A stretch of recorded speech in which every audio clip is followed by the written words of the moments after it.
Welcome to the Hustle Faithfully podcast, where determination meets devotion. Follow us across all major streaming platforms at bit.ly/podcast-links. As we continue our series with From Burnout to Breakthrough, we have another amazing guest with us today. Amanda was born and raised in a cult/circus family and later was a trafficked person. After escaping her trafficker, she worked to uncover bustling traffic rings and aiding government agencies. Now she helps to run 3 successful companies. Wow, that's an extreme life that you have already been accustomed to. It's definitely an interesting background. Absolutely. So tell us a little bit about that history, that background, and what you did to overcome life that you were living. Yeah. First off, it was being raised in a cult. My parents are incredible human beings. So they came from a circus family. They met in the circus. So they were used to a very gypsy kind of lifestyle, and they wanted something wildly different. They found God, they became Christians, and they wanted to implement that Christian lifestyle. They just had no idea how to. And so, unfortunately, this cult came along that had homeschool curriculum. And back in the day, how many years ago? 24 years ago, it wasn't cool to homeschool at all. There was no curriculum. So it was rare that somebody would say, hey, we've got a Christian homeschool curriculum for you. This is how you raise godly children. Unfortunately, they took it to an extreme and taught a lot of things that weren't Christian at all, or just controlling and cult-like tactics to brainwash. So my parents were trying really hard to give us a different lifestyle, and they were taken advantage of in that. But they are incredible human beings. The cult, however, was not a fun experience at all. Right. So there's actually a Netflix show that came out with it called Shiny Happy People. If you guys want to look into it. But I do.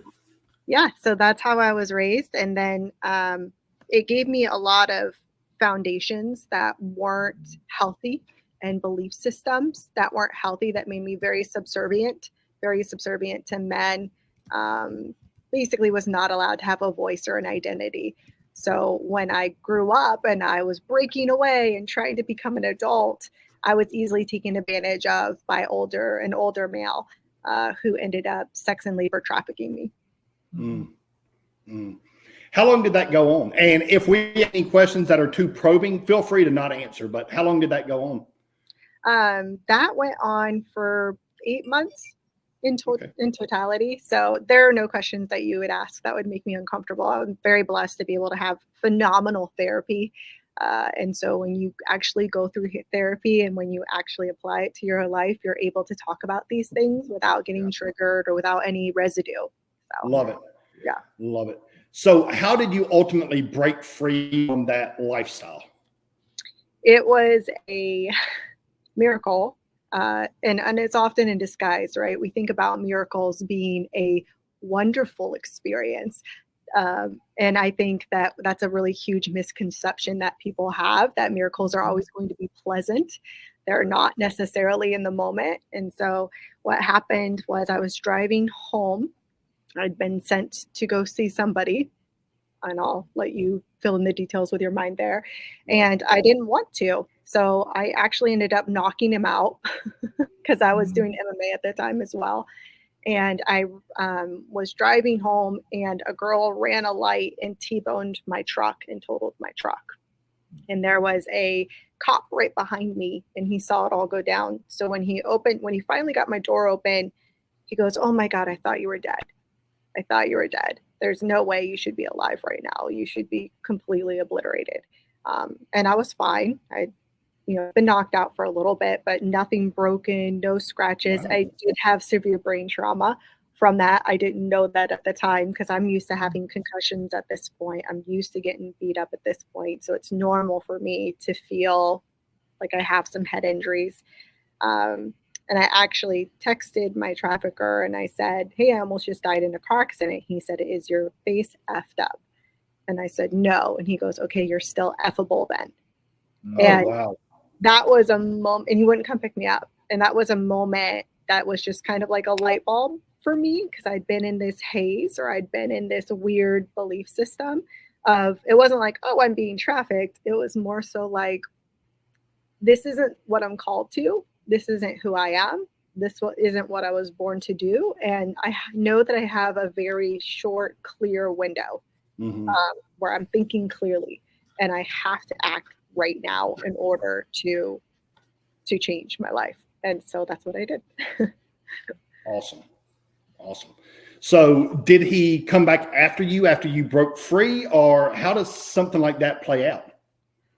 Not really, especially if in my experience and in experience working undercover and helping other women and children get out of the situation, they don't normally come after you unless they feel like they can really easily pull you back in. So if you're staying in the area, yeah, they'll come after you. If you're hanging around, yeah, they'll come after you. But I went from California back to Florida. So I flew within a week back, within a couple days back home, and left my life completely. I left my apartment, I left my job, I left everything. And he didn't come after me at all, which was devastating to me, because I was in this toxic relationship and I thought I was in love with him. I was trauma bonded to him. I was codependent. And that's a lot of cases with abuse victims. They are in love with their traffickers. They are in love with their abusers because there's something to be wanted. Women want to be wanted. And so to be wanted that much that you're willing to go to these really horrific extremes to keep me, for whatever reason, in a woman's psyche, that is really hard to break. And so that was love to me, even though it wasn't really love, right?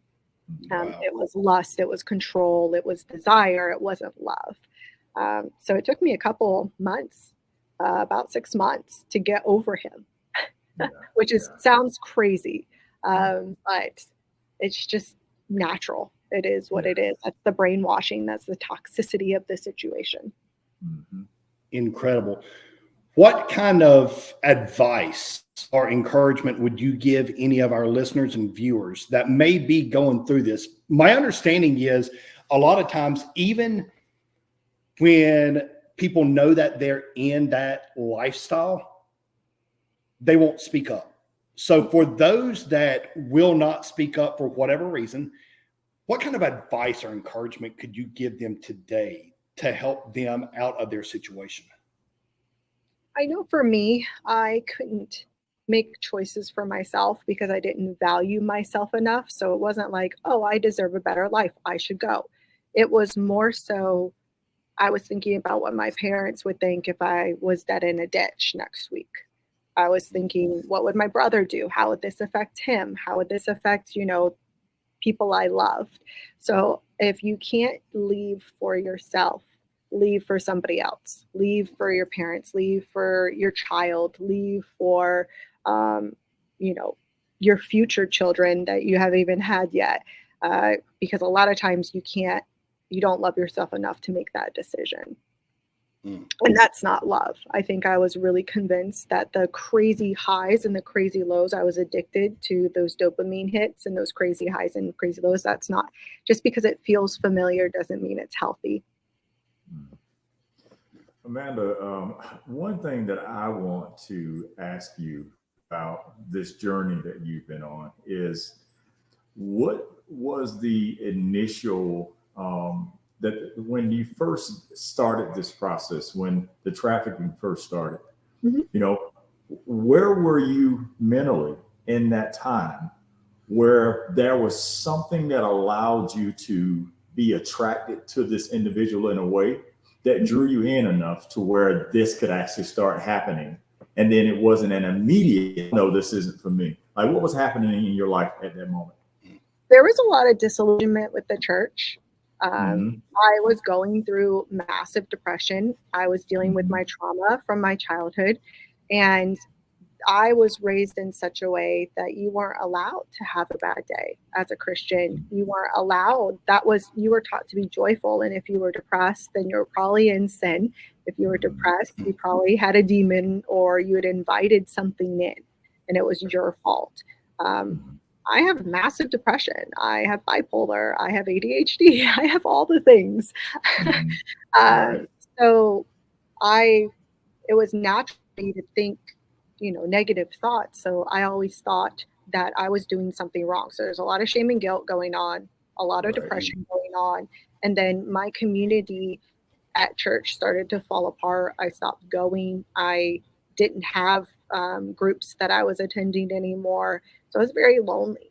And when I met my trafficker, it was at an MMA gym. I started going to an MMA gym, and they were pretty unsavory individuals, great people, but they were struggling, and they were expressing all of their emotions without any boundaries in a very toxic way. And it was so radically different than what I was used to that I loved it. It was different. It's better than better, right? We're always attracted to different. So when I saw that, I was like, holy cow, this is amazing. These people feel the exact way I feel, and they're talking about it all the time. I've never experienced it. I was sucked in immediately to the toxicity. And my toxicness just vibed with theirs. And then I met my trafficker, and he just scooped me on up. So in that moment, you were lacking kind of the sense of belonging, that love and that you really wanted, that community that you wanted from someone. So when you went into the space with them, there was a sense of being around people that didn't make you feel crazy. You actually felt sane in that environment. So I say this because even though I wasn't in a situation where I was trafficked, I dealt with some sexual trauma myself coming up, and then was around a lot of things. I saw a lot of sexual abuse, and I saw how it affected others' lives and also life coming up. So there's these things that people don't understand at times, that you see things and you process it, and there's this, well, why didn't you? Or why didn't you do this or what? And it seems from the outside looking in that it would be an instant choice to do this other thing that they said you should do. But when you're in it, there's different things going on. There's different processes that you're dealing with. And there's things inside where there's a deficiency, where something to people on the outside looks like a no. To you, it's a yes, because it's like, that's the thing I seem to be lacking in this area where I have a hole. So even though it doesn't seem to make sense from the outside, it filled the void in your life at the moment. Now, mind you, it created other issues, but in that moment, it made you feel more whole than incomplete. Yeah. And I think, to your point, I had violated so many of my core values and so many of my original boundaries because they didn't feel real, because they weren't mine. They were taught to me. They were given to me, but I hadn't made them mine yet. And I had sacrificed so much for that relationship, for that community. If I didn't see it through, it would be all for nothing. Or I had to try to see it through, or I had to try to save him, or I had to try to make something good of it. So I stuck around trying to make something good of the situation. So that was part of it, as well as owning the fact that you messed up in that big of a way, owning the fact that you're being taken advantage of in that big of a way. It's a hard pill to swallow. And to actually recognize that is difficult. We see that all the time when parents will not accept when their children tell them that they've been sexually abused or whatever. Parents cannot, they struggle really hard to accept that. They'll gaslight their children a lot in that situation because they do not have the emotional capacity to accept that. That is a very interesting point.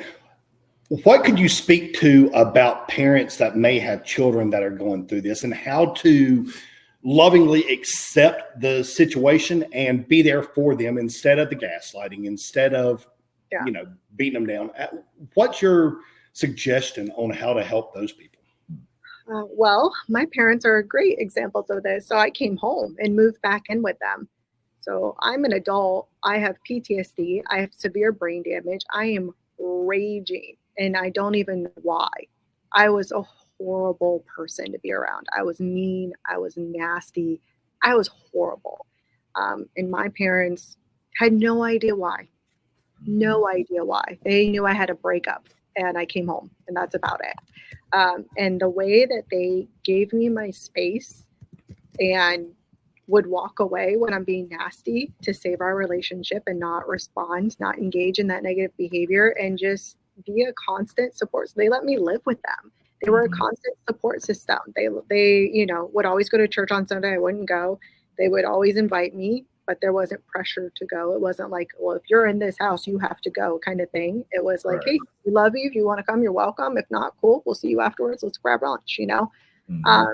The way that they just were consistently holding space for me was exactly what I needed in order to find my healing, in order to, you know, find that love again and find that healing. So I would say definitely give your children space to walk in it until they can find healing. Obviously, if they're younger, you're offering them different types of support. You're sending them to therapy. You're sending them to those things if they're minors and whatnot.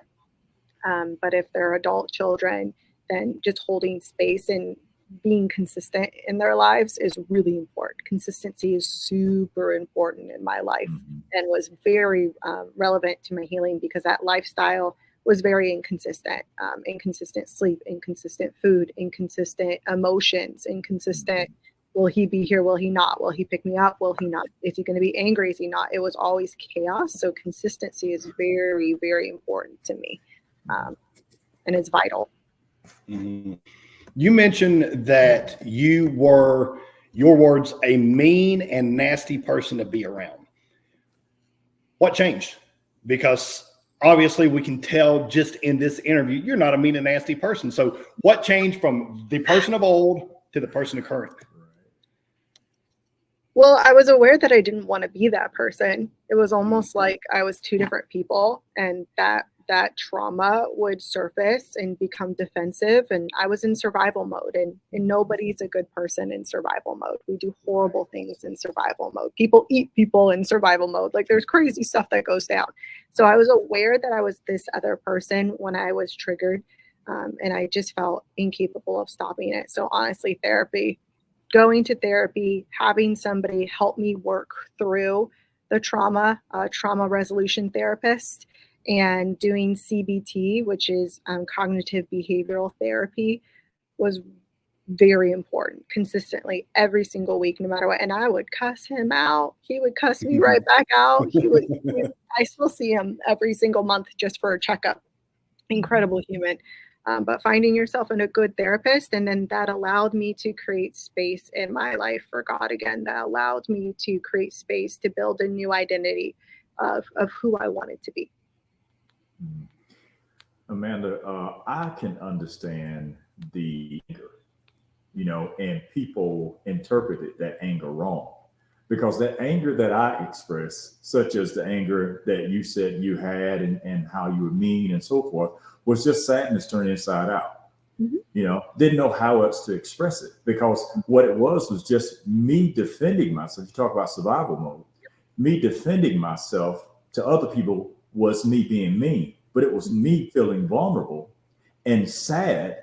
And outside, you saw mean. On the inside, I'm struggling, trying to keep my sanity, you know, trying to find a safe place, you know. So if me being mean kept you away, then that means I would be more likely to be safe, because no one would come to me, no one would mess with me, no one would bother me or hurt me. So I can understand that being mean and having someone look at you and say, you're just a bad person to be around. No, I'm a hurt person, you know, is what I am. So what I want to say to you is, first, I want to celebrate you. You know, you're an amazing woman. You have overcome a lot. And I'm looking at you right now, and you look nothing like what you've gone through. And so I want to celebrate the woman you are and what you've overcome. Because just as much as we talk about burnout to breakthrough, right now, this is a moment where I understand what being broken from brokenness to breakthrough looks like. And so for you, what can you tell people that are watching right now to look out for when there's someone who may have experienced something like that? who's gone through sexual trauma, sexual abuse, or trafficking, the symptoms, the things that are happening, behavioral and so forth, that for parents, whether it's friends or whatever it is, there's certain things you see, you look for that will tell you, maybe not the specifics, but that someone has experienced something like that has affected them in the way you and I both know in different ways, but have an idea of what's going on. Yeah, well, obviously that rage is going to be one just automatic flying off the handle without really, doesn't seem like much, or you just said something in a tone, and they have a heightened emotional reaction to things that doesn't align with the situation. That's always the number one sign of trauma. But you're going to see in children hypersexualization. So you're going to see young girls being hypersexual, boys being hyperdominant. When children are abused, they have two choices. They can either become a victim or they can become an abuser. A lot of times that's their only choices. My trafficker was abused as a child, and his choice, those were his only choices. He did not have a choice to heal. He did not have a choice to go to therapy. That does not mitigate, what he did. However, it makes room for grace. It's like, well, crap, man, I don't know if I would have been capable of becoming a good person if I wasn't offered the opportunities I was offered. So I think it's really important to notice that heightened sexuality, rage, heightened emotions that just don't align with the situation at all. And then you have the people that will freeze, so they'll turn completely inward and internal, and they will not leave the house. They will not go out. I feel like that's a lot more rare. I don't really see a lot of that. What we do see is the heightened emotions and the heightened toxicity. I mean, it's like the biggest red flags in the world. If trauma and chaos follow them everywhere, they have trauma and pain in their life. I mean, hurt people. And the hardest people to love are the ones that need it the most. That's oh right. my Lord, yes. That's right. Mic drop. Yes. That's your green light to turn your love on, right? That's your green light to have some extra grace, some extra boundaries too, right? We're not martyrs, but to turn on extra love and extra grace in that moment, because they are hurting and they're raging. Yeah, man. Without a doubt. I so identify with both sides of that, because I'm a lot more patient and I have a lot more grace with people. Because what other people are seeing on the outside, and they say that person is, I'm seeing someone who's broken underneath. And I have a lot more compassion, and I'm willing to help them because I see someone else may not. So I want to talk to you about the agencies that you've partnered with to help people, not just in your local area, but all over the place, all over the nation, the world, wherever you've kind of spread yourself in order to help people that have been in situations like you've been in. Tell us a bit about the agencies that you partner with and what you've done. Sure. One of the main ones is Selah Freedom. And so they operate out of Florida. They focus on domestic sex trafficking, so American boys and girls being bought and sold for sex in America. They're probably one of the best anti-sex trafficking organizations in the country. And I love that they're focusing on America, because a lot of people hear sex trafficking and they think Thailand or they think Mexico, which 100% is happening there. But it's also happening here in our backyard. You probably know somebody. You've probably met somebody who is being trafficked. Your children are probably friends with someone who's been trafficked, and they don't even know it. So I love that that's what they focus on. So Selah Freedom's one of them. Maria's Safe House in Costa is another one that I've been on the board with and consulted with. Underground Railroad, of course, consulted with them a few times. Goodness, there's so many. New Zealand government, have talked and worked with New Zealand government because they have legalized prostitution. And then their age for consent is 16. So at 16, you can consent to sex. And then at 18, you can become a professional prostitute. So there's a lot of crossover happening in between that little gap there. And their children are just disappearing by the boatload. And all their boys are highly addicted to porn, which is a gateway to buying sex, right? You're already buying to view sex, so you can now buy sex. And so they were wondering why their families were falling apart and why domestic abuse was their number one issue. And I was like, let me connect some dots for you. Right. Wow. Yeah, I mean, in what we've written, federal legislation, I've had the opportunity to work with so many people in the FBI, FDLE, NISMIC, all the foster care system. I've been really blessed to work with a lot of different organizations, and I'm super grateful. But if you're looking to get involved with someone, Sailor Freedom would be my number one. Again, for the reasons I stated. Underground Railroad's fantastic as well. Maria's Safe House is another great one. Mm-hmm. Well, make sure if you don't mind, send that to us so that we can add that, to the video and the promotions. So like I said, because what you're doing is amazing. There's so many people that need what you're doing. And like you said, there's a lot of us that aren't aware at how deep this thing is and how widespread it is here locally in this country. And like we're in Metro Atlanta. Atlanta is really, really bad, Yep. And so any information, anything that you can leave us so that we can share it would be great. Not a problem. Absolutely. I'll send it over. Absolutely. Sex trafficking, and it really happens with adults too, doesn't it? It doesn't really have an age limit. No, not at all. I mean, controversial statement here, but I believe prostitution is the same as sex trafficking. There's a big majority of people who don't believe that. But every single woman who's been prostituted that I've talked to, they don't believe they have another choice. So if it's not a choice, how is it consensual? Right. 100%. So, I mean, I know lots of people push to legalize prostitution. It is legalized in a lot of places. But when we see it legalized, we see everything's like good for a couple years. For the first 2 or 3 years, the numbers kind of bottom out and everyone goes, oh my gosh, look at it. See, this was the right choice. And then after about that 3-year mark, the data shows the 4th, the 5th, the 6th year, there is a massive hike in child sex trafficking and child sexual assault. Really? So it's almost like a drug to where, okay, now this is legalized. So now people are able to access sex without any sort of consequences, without any sort of intimate relationship. And it becomes not enough. So they're almost deadened sexually. So they must seek more explicit sexual experiences. And unfortunately, that's when children are taken advantage of. Wow. Man, I don't want to take over. Sorry.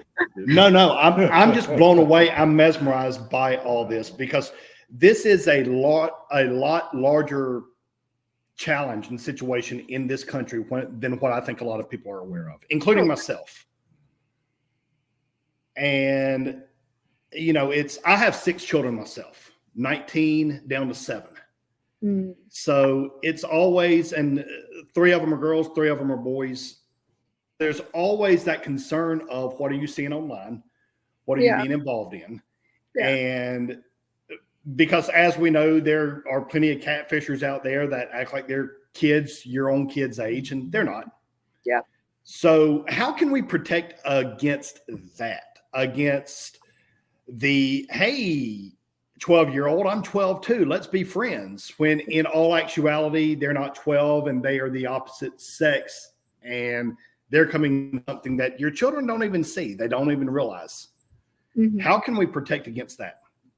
I love that question because you as a father, you're the most important person in your daughter's lives and in your son's life. But a lot of times in foster care, almost 90% of the time, the children who are being trafficked or trafficking themselves even came from broken homes.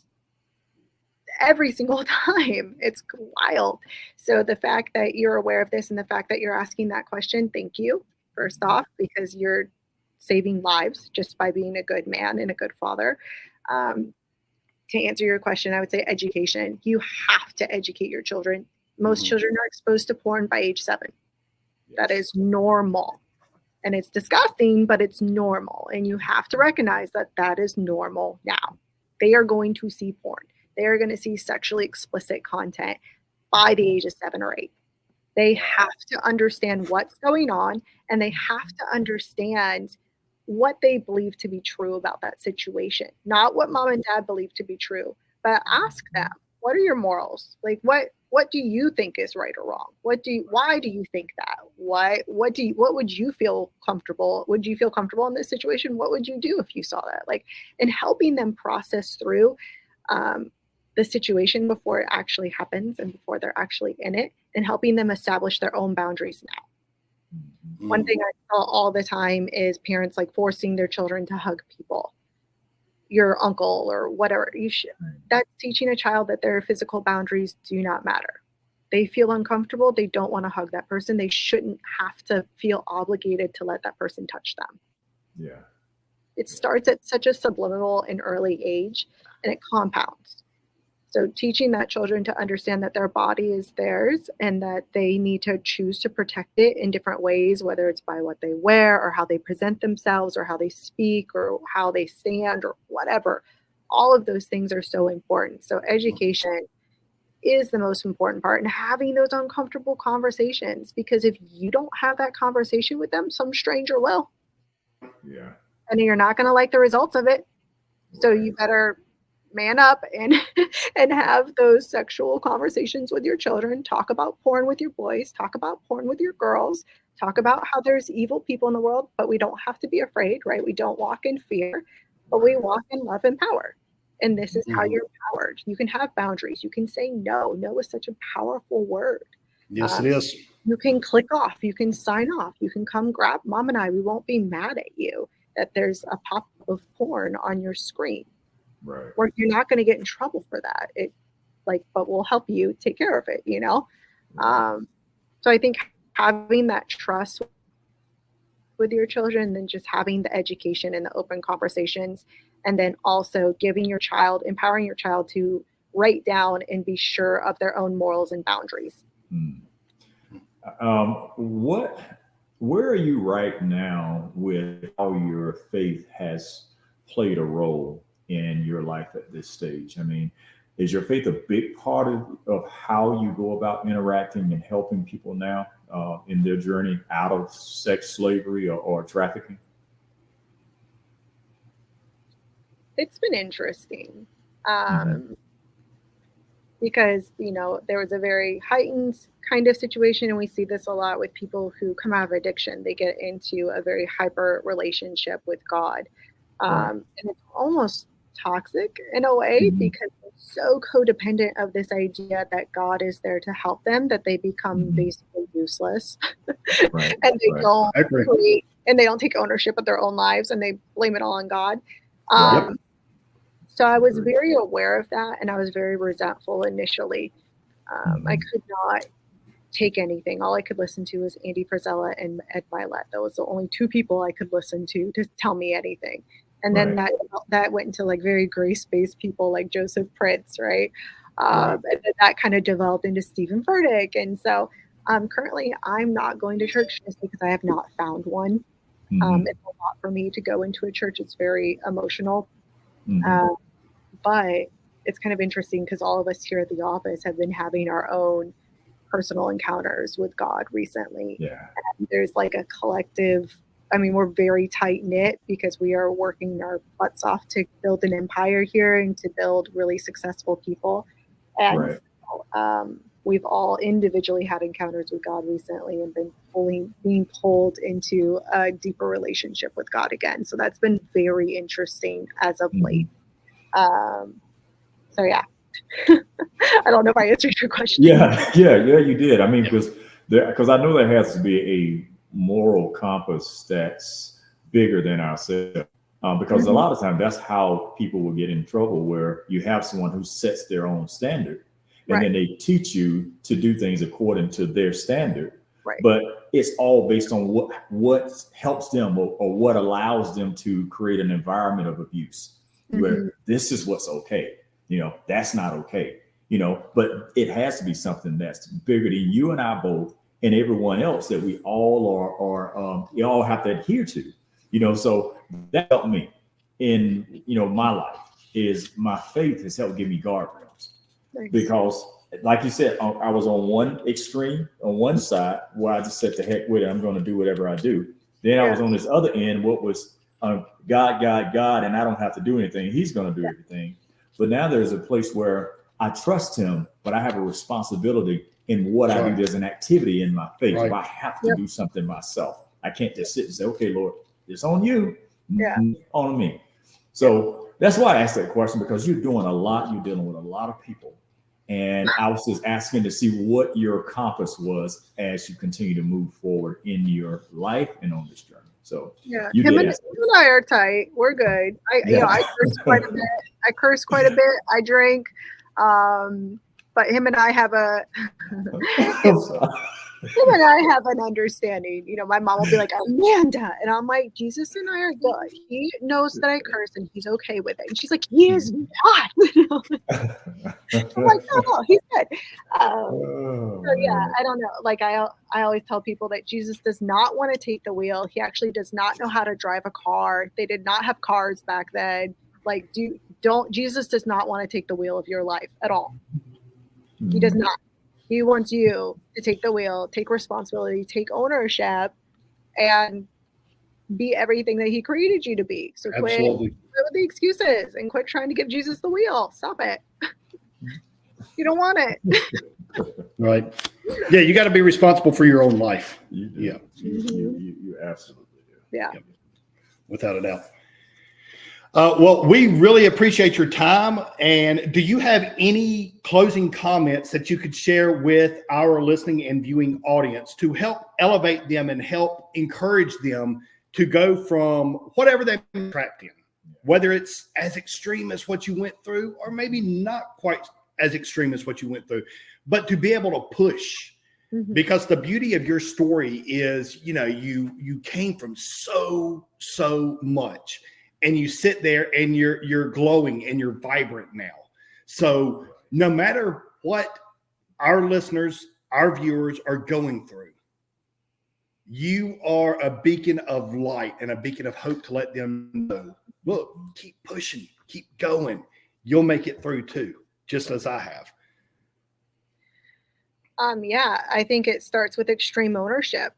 I 100% put myself in that situation. That's not saying that I did those things to myself, but my choices led me there one way or another. So I had to take extreme ownership of my situation and not taking on shame and guilt, but taking on ownership for present and future. I don't care where you've been. I don't care what you have or have not done. What are you doing right now? And what do you want? And go after it. I mean, I went from being prostituted and raped and sex trafficked and labor trafficked to running 2 multi-million-dollar businesses with Ron and owning a copywriting agency. Yeah. And I get to help people do the same. I get to help people elevate themselves financially now. And I've never imagined this type of life for myself, but I knew that there was something more, and I kept climbing towards more. So just even if you don't know what to do, what is the next smallest action you can take to elevate yourself? Is that drink a glass of water? Awesome. Drink that glass of water. Okay, what's the next one? Oh, okay, it's write this or do this or apply for this or quit this or move here. Do it. Just do it. Take ownership and build the life you want. If I can do it, literally anyone can. I am not the sharpest tool in the shed. I was not, given a silver spoon. I had loving parents. That was my biggest win in life, right? And I had my faith. So if you've got a little bit of love and a little bit of faith, you can make it. I promise. Wow. Well, Amanda, we want to thank you for being such a shining example of not burning out, but breaking through. So thank you for being here today. Thank you for sharing your story. Because there's many people right now who won't talk about the very thing that you just talked about because of the shame and the guilt. They're afraid no one will understand. Well, guess what? Amanda does, and you just talked about it. So thank you for the people that don't know that they're going to hear you, that will be helped by what you've heard, organizations that you're partnered with, that they will be able to seek out and find out how to get help for themselves. So thank you, Amanda, so much for what you offered us today. Yes. My pleasure. Thank you so much for giving me an opportunity to share. You're welcome. Thank you. Everybody remain blessed and unstoppable until we see you again Thursday. Have a great week. Thank you all.